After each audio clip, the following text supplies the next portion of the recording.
आपका स्वागत है हमारे नए लेक्चर्स में। ये ट्रांसपोर्टेशन का ऑलमोस्ट दूसरा लेक्चर है।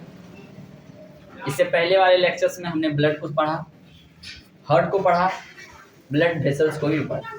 ठीक है, आज हम लोग पढ़ने जा रहे हैं लिम्फ को और कुछ रेस्ट बातें जो हार्ट में बच गई थी। मेनली आज हमारा फोकस लिम्फ पे होगा, समझ आ रहा है। और लिम्फ को हम इतने आसानी से समझेंगे, लिम्फ को क्या या किसी भी चीज़ को हम लोग इतने आसानी से समझते हैं जिसको बोलने की नौबत नहीं आएगी।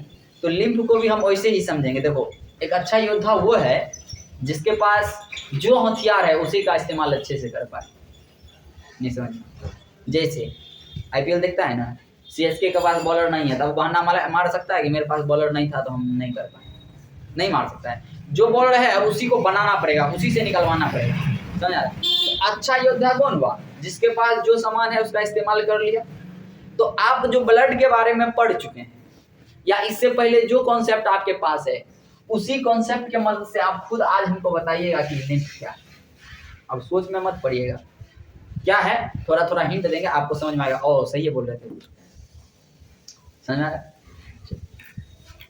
एक मोटिवेशनल लाइन बोल देते हैं, ठीक है, कि बुरे वक्त के बीच भी कर बाहों पर नाज, बहे हवाएं तेज तब ऊंचा उड़ता बाज रे प्यारे, ऊंचा उड़ता बाज। बाज जो है वो हाईएस्ट पीक पर कब जाता है? जब हवा बहुत तेज चलता है तो आसमान को फाड़ते हुए सबसे ऊपर। कहने का मतलब हुआ कि जब कठिन परिस्थिति हो उस समय में अपने आप को आप कैसे हैंडल करते हैं, ये भी एक योद्धा का निशानी है। समझ आ रहा बात? समझ आ रहा बात? यानी असली पत्ते की परख तो पतझड़ में होती है। यूं तो सारे पत्ते हरे नजर आते हैं। जब सावन का मौसम रहता है जितने भी पत्ते पेड़ में रहते हैं सब हरा भरा रहता है, सब पे पानी पड़ता है। जब पतझड़ आया, तेज हवा चला, जो टूट के गिर गया साथ छोड़ दिया। तो असली पत्ता कौन हुआ? पेड़ का अपना पत्ता कौन हो गया? जो पतझड़ में भी उसके साथ रहा। समझा? मेरे यार बदलना जाना मौसम की तरह, बदलो नहीं चल रहा है। हम पिछले क्लास में बात कर रहे थे हार्ट के ऊपर। किसके ऊपर बात कर रहे थे? हार्ट के ऊपर। हार्ट में ऑलमोस्ट बहुत सारे बात आपको हम बताएं, जिसमें ये बताएं कि हम लोग में 4 चैम्बर्ड हार्ट। हम लोग में कितना है? 4 चैम्बर्ड। फिश में 2 चैम्बर्ड। फिश में कितना चैम्बर्ड? 2 चैम्बर्ड होता है। किसमें? 2 चैम्बर्ड। फिश में 3 चैम्बर्ड हार्ट होता है। किसमें? एम्फीबियंस और रेप्टाइल। एनसीईआरटी दिया है ये लाइन, इसीलिए बता दिया। हालांकि ये सब थोड़ा नेक्स्ट लेवल का है। ठीक है, मेरी बात समझ में आ रहा है? जब हम लोग प्योर सर्कुलेटरी सिस्टम पढ़ेंगे तो उसमें हम लोग सर्कुलेटरी सिस्टम को 2 प्रकार से पढ़ेंगे, ओपन सर्कुलेटरी सिस्टम और क्लोज्ड सर्कुलेटरी सिस्टम। शायद बताए भी होंगे थोड़ा बहुत, ट्यूब विद ट्यूब का जो सिस्टम होता है वो क्लोज्ड सर्कुलेटरी सिस्टम हो गया, जैसे हम लोग एडवांस्ड एनिमल। तो बेसिकली हार्ट में हम क्या कर रहे थे, ये जानने की कोशिश कर रहे थे कि दिल धक धक करता है क्या? दिल का जो आवाज है वो धक धक निकलता है क्या? दिल एक मुट्ठी के साइज का है तो क्या 5 लीटर ब्लड को अपने अंदर रख सकता है? तो देखिए, पढ़ने वक्त आप क्या पढ़ते हैं ये बहुत ज्यादा जरूरी है। हम लोग ये कभी नहीं पढ़े कि heart keeps 5 litre of blood. यानी कीप्स मतलब हो गया रखना, फिल्टर का मतलब हो गया कि उसको रखा नहीं, उसको मूव ऑन करता रहा, यानी आया गुजरता रहा, आया गुजरता रहा। यानी प्रत्येक मिनट में blood almost 5 litre, sorry heart almost 5 litre blood को फिल्टर कर देता है। कहने का मतलब हुआ कि इसको अगर साइंस के भाषा में बायोलॉजिकल टर्म में समझे तो आपसे पूछा जाएगा कि कार्डियक आउटपुट क्या होता है। याद होगा लास्ट लेक्चर में हम बताएं कि हार्ट से जुड़े हुए चीज के लिए हम लोग कार्डियक शब्द का यूज करते हैं। ठीक है, पेरिकार्डियम हो गया, कार्डियक मसल हो गया, या जो भी। ठीक है, तो देखते हैं क्या दिल धक धक करता है। देखो एक गाना है, दिल धक धक करने लगा, यहाँ बात तो सही है, हालांकि धक धक नहीं करता है, लेकिन मान लो कि धक धक करता है। दिल धक धक करने लगा, मेरा जियरा डरने लगा। ओए जियरा, ओए जियरा तब डरेगा, क्या बोल रहे हैं, जियरा तब डरेगा जब वो धक धक नहीं करेगा। जब धक धक कर रहा है तो जियरा को डरने की जरूरत है नहीं है। मेरी बात समझ में आ रही? हाँ, कहने का मतलब कि इस गाने को हम थोड़ा चेंज करते हैं। आज से आप लोग बायोलॉजी वाले जितने भी स्टूडेंट हो, क्या कहिएगा, दिल लब डब करने लगा। दिल क्या करने लगा, धक धक नहीं, क्या बोल रहे हैं, दिल लब डब करने लगा। ठीक है, मेरा जीवन अच्छे से चलने लगा। तो जब तक लब डब कर रहा है तब तक जिंदगी आपका अच्छा है। आपको झूठे गाना है, दिल धक धक करने लगा, मेरा जियरा डरने लगा। धक धक कर रहा है उसी पर तो चल रहे हो, तुम्हारा जियरा डर रहा है। एक बार धक धक गए, एक बार गलती से चल रहे हैं, बहुत मस्ती में सारा काम कर रहे हैं, गलती से हाथ आया और एहसास हुआ कि धक धक नहीं कर रहा है,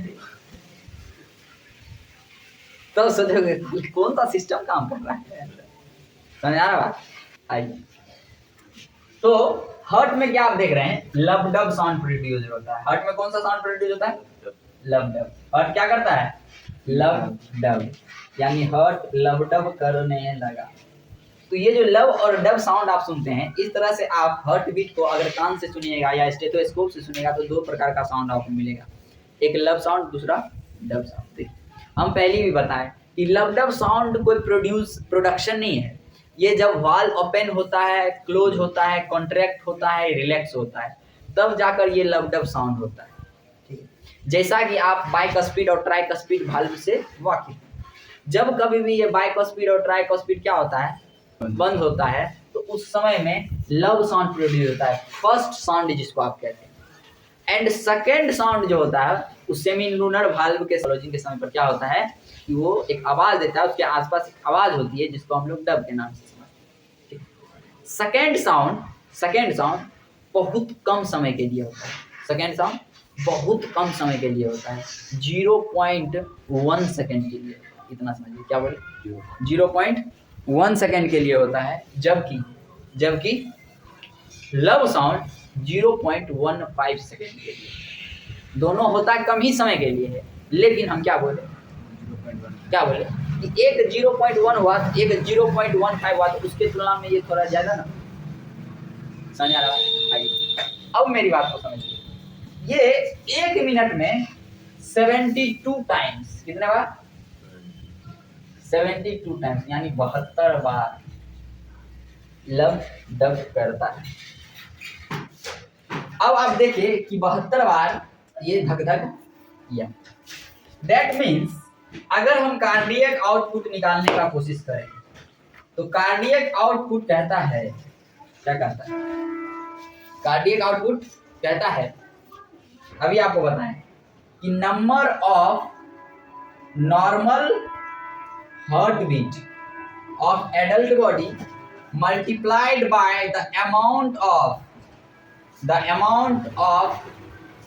blood pumped by heart in 1 minute. Heart के द्वारा 1 मिनट में कितने लीटर का या मिलीलीटर का ब्लड क्या किया जाता है, पंप किया जाता है हार्ट के द्वारा।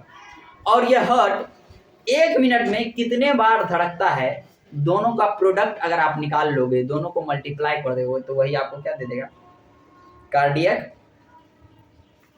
कार्डियक आउटपुट दे देगा। समझ में आ गया? The number of heart beat, तो हार्ट बीट का नंबर क्या है आपका, 72 टाइम्स। तो 72 multiplied by the amount of blood pumped by heart, कितने ब्लड को पंप किया जाता है 1 मिनट में? तो 70 ml। कितने को? 70 ml को। अगर इसका गुणनखंड निकाला जाए तो हो गया 0 और 0, 7 दूनी 14 का 4, 1 7 7 49, 1 50, 50 40 हो गया, सही है ना गुना? हाँ। तो लगभग इतना मिलीलीटर का ब्लड जो होता है वो फिल्टर किया जाता है। मेरी बात को समझ पा रहे हैं आप? समझने में कोई दिक्कत, कोई परेशानी, कोई दिक्कत नहीं? ये सब दिक्कत आपके गम के दिक्कत से कम है, हमको मालूम है।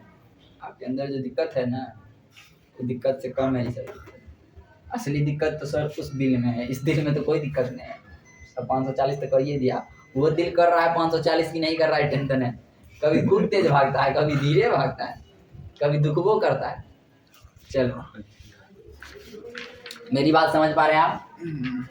चलिए अब थोड़ा और आगे खींच सकते हैं, इसको मिटाएं, कोई दिक्कत? सीआरटी एक्टिविटी में पढ़ाता है वो है ब्लड प्रेशर। ब्लड प्रेशर को इन शॉर्ट हम लोग बीपी के नाम से जानते हैं, ठीक है। ये ब्लड प्रेशर 2 फेनोमेना का घटना है, ठीक है। जब वेंट्रिकल कॉन्ट्रैक्ट हो रहा होगा, जब यही वेंट्रिकल रिलैक्स हो रहा होगा, ठीक है।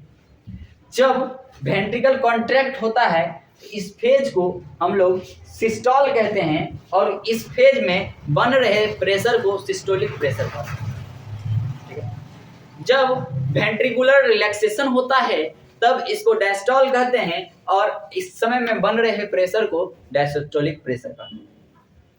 कोई दिक्कत? मेरी बात सुनिए। प्रेशर क्या होता है? Force per unit area. किसी एक यूनिट के एरिया पर कितना फोर्स लग रहा है, यही ना प्रेशर है।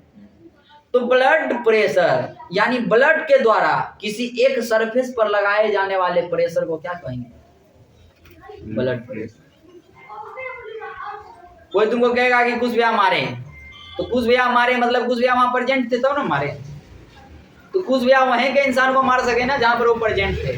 तो ब्लड वहीं ना प्रेशर लगाएगा जहां पर ब्लड प्रेजेंट है। तो ब्लड कहाँ प्रेजेंट है? ब्लड वेसल्स में। तो उस ब्लड वेसल्स पर, वो ब्लड वेसल्स के वॉल पर ब्लड के द्वारा लगाया गया प्रेशर ब्लड प्रेशर का नाम। जब वेंट्रिकुलर कॉन्ट्रैक्शन होता है तब सिस्टोलिक प्रेशर बनता है। जब वेंट्रिकुलर रिलैक्सेशन होता है कहाँ? आर्टरी में। कहाँ? आर्टरी में। तब उसको क्या कहते हैं? क्या कहते हैं? जब रिलैक्सेशन होगा तब क्या कहेंगे? डायसिस्टोलिक कहेंगे, डायस्टोल, ठीक है। कोई दिक्कत? कोई दिक्कत? इसका जो रेंज होता है ना भैया, सिस्टोलिक होता है 120 mm ऑफ Hg। कितना होता है? 120 mm ऑफ Hg। और डायस्टोल जो होता है वो होता है 80 mm ऑफ Hg, ठीक है। यानी अगर आपका बीपी चेक हो रहा हो और आपका बीपी का रेंज कुछ इन दोनों के बीच में रहे तो आप समझिए कि हाँ चलो चल रहे हैं। लेकिन अगर बहुत का अंतर हो जाए, 140 और 90 हो जाए, इसका मतलब आप हाइपरटेंशन में हैं। कहने का मतलब कि आप बीपी के मरीज हैं। कहने का मतलब आप ब्लड प्रेशर से ग्रसित हैं। इट मीन्स आपका बीपी हाई है। तब आपको अत्यधिक गुस्सा आएगा, तब आपको अत्यधिक इरिटेशन होगा। Somehow it will rupture. अभी भी हो जाएगा, अभी भी होगा। हाँ, किसी भी उम्र में हो सकता है, जरूरी नहीं है। ज़्यादातर ये 60 प्लस में देखे जाते हैं, लेकिन होने का तो किसी एज में हो सकता है। बीमारी पूछ के थोड़ी आता है तुम 70 साल का है, तुम 60 साल का है। होने का किसी को हो सकता है। ये सब अफवाह है कि नहीं हो सकता। तो खूब मस्ती करेगा बचवा। 60 साल के बाद आएगा मेहमान। इसलिए स्वस्थ भोजन को खाइए, अच्छे खाने को खाइए, मजा आएगा। अभी जो आप डायग्राम देख रहे हैं, ठीक है, ये डायग्राम समहाउ हमने हैंड को रिप्रेजेंट करने का कोशिश किया है। डायग्राम से समझ पा रहे हैं तो अच्छी बात है, नहीं समझ पा रहे हैं तो और अच्छी बात है, ठीक है। समझिए, आपके पास हम 4 केस दिए, case 1, case 2, case 3, case 4। Case first में मैंने नॉर्मल आर्टरी को समझाने का कोशिश किया है। कि जब पेशेंट का सब कुछ नॉर्मल है तो पेशेंट कैसा है, ठीक है, नॉर्मल आर्टरी कैसा बिहेव कर रहा है। इसके बाद एक ऐसा है जिसमें क्या हो रहा है कि मेजर कर रहे हैं तो वो 120 से ऊपर चला जा रहा है रेट, समझ में आ रहा बात। सिस्टोलिक अब कितना होना चाहिए था, 120 होना चाहिए था, लेकिन 120 से वो क्या हो रहा है कि ऊपर चला जा रहा है, ठीक है।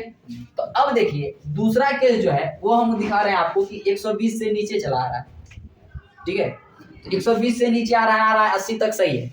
अब जैसे 80 से नीचे आया तो फिर हम आपको एक और केस बताएं कि अगर 80 से नीचे आ जाता है तो क्या, मेरा बात समझ में आ रहा है।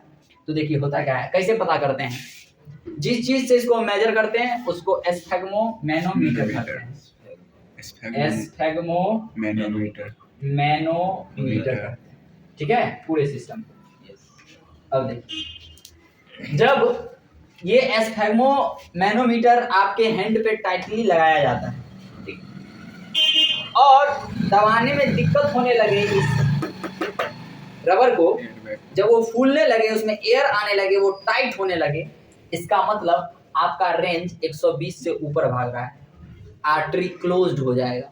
क्या बोल रहे हैं, जब 120 से ऊपर रहता है तो आर्टरी क्लोज्ड हो जाते हैं और वो जो दाबने में आपको दिक्कत होता है वो एयर से भर जाता है, समझ में आ रहा है, तब आपको ज़्यादा फोर्स लगाना पड़ता है। तो जब ऐसा हो तो आप समझ जाइएगा कि रीडिंग हमारा सही चल रहा है और ये ब्लड प्रेशर का शिकार होने वाले हैं, समझ में आ रहा है।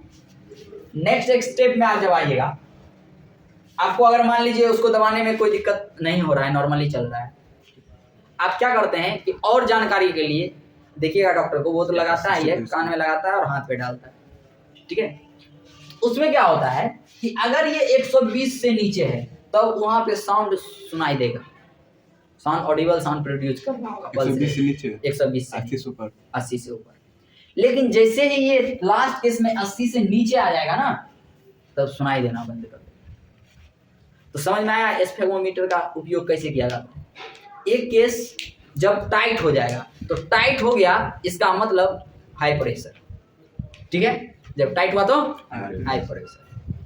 दूसरे केस में नहीं पता चला तो हमने ईयर स्टेथोस्कोप का इस्तेमाल किया, और इस स्टेथोस्कोप में क्या हुआ कि ये 120 से नीचे था लेकिन 80 से ऊपर था, तो सुनाई दिया। लास्ट केस में क्या हो गया कि ये 80 से नीचे आ गया, सुनाई देना बंद हो गया, यानी लो ब्लड प्रेशर। समझ आ गया कैसे डिटरमाइन किया जाता है। इन सब बातों से लड़ते झगड़ते अब हम लोग चल रहे हैं लिम्फ की तरफ। किसके तरफ चल रहे हैं, लिम्फ की तरफ।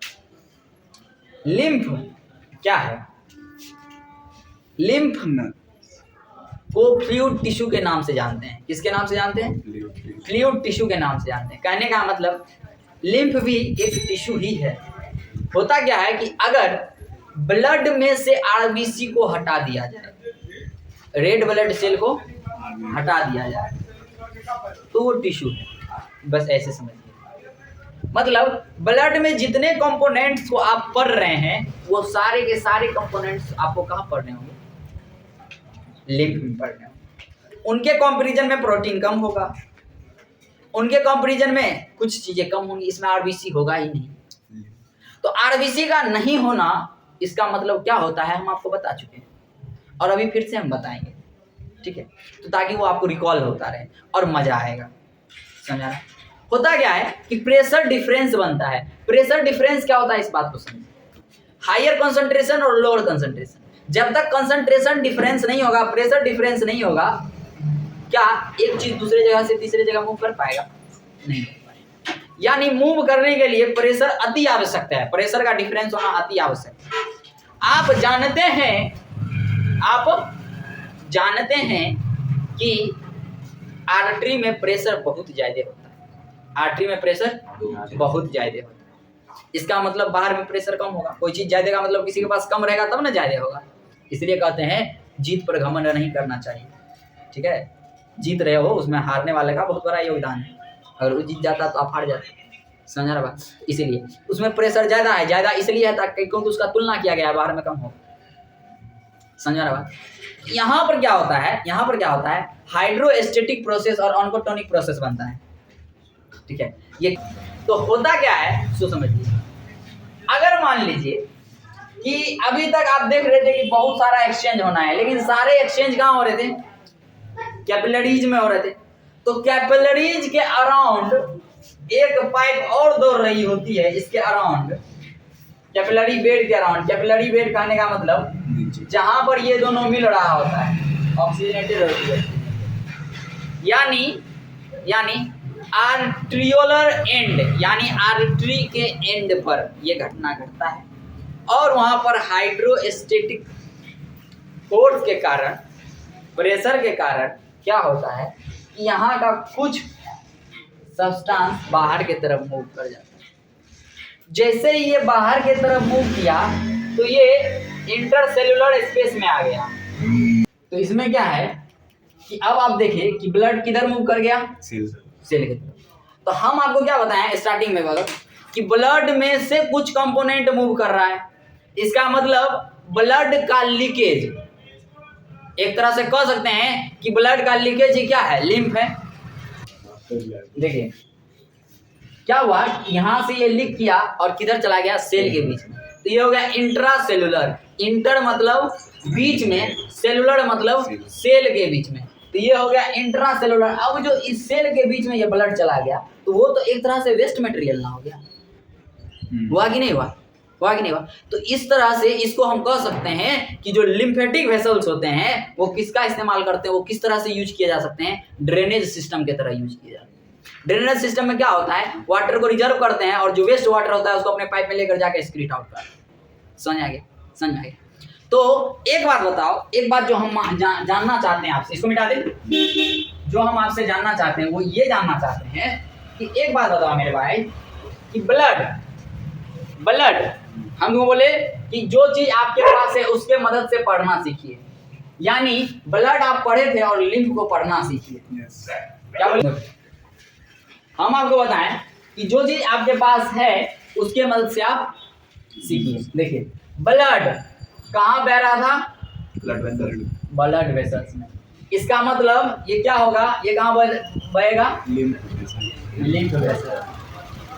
समझ आ गया? हम क्या बोले आपको? ब्लड में सारा कंपोनेंट है, आरबीसी है, डब्ल्यूबीसी है, प्लेटलेट्स है, प्लाज्मा है, मैट्रिक्स है, सब कुछ है।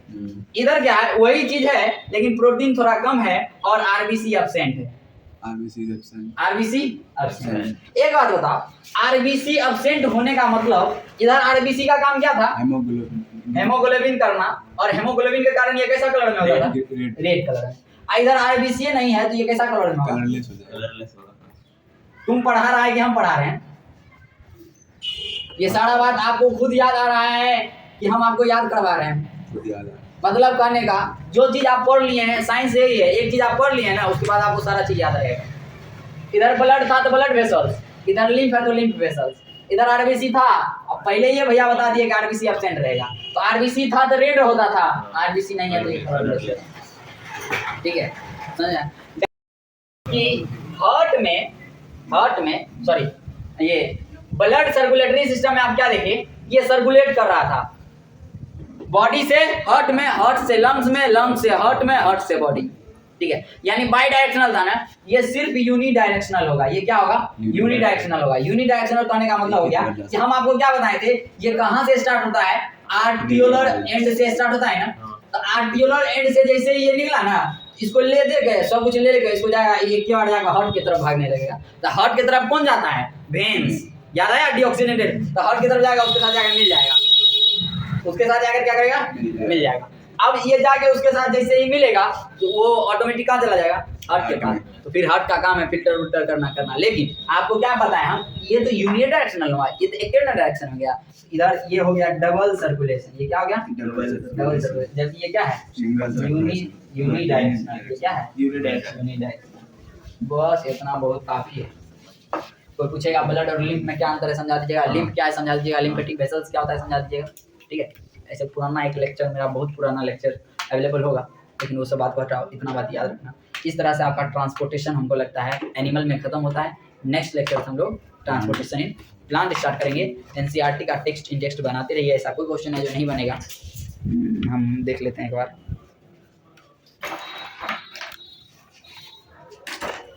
एक बार मैं देख लूँ क्वेश्चन। देखिए, what advantage over aquatic organism does terrestrial have regard with the obtaining of oxygen of respiration. यानी कहने का मतलब हो गया एक्वेटिक और टेरेस्ट्रियल में कैसे ऑक्सीजन का सिस्टम है और टेरेस्ट्रियल क्यों फायदेमंद में रहता है, इस बात को बताने के लिए कहता है what are the different ways in which glucose is broken down. Glucose कितने तरीके से टूटता है, एक लड़का को कितने तरीके से टूटती है, लड़कियां याद कर लो।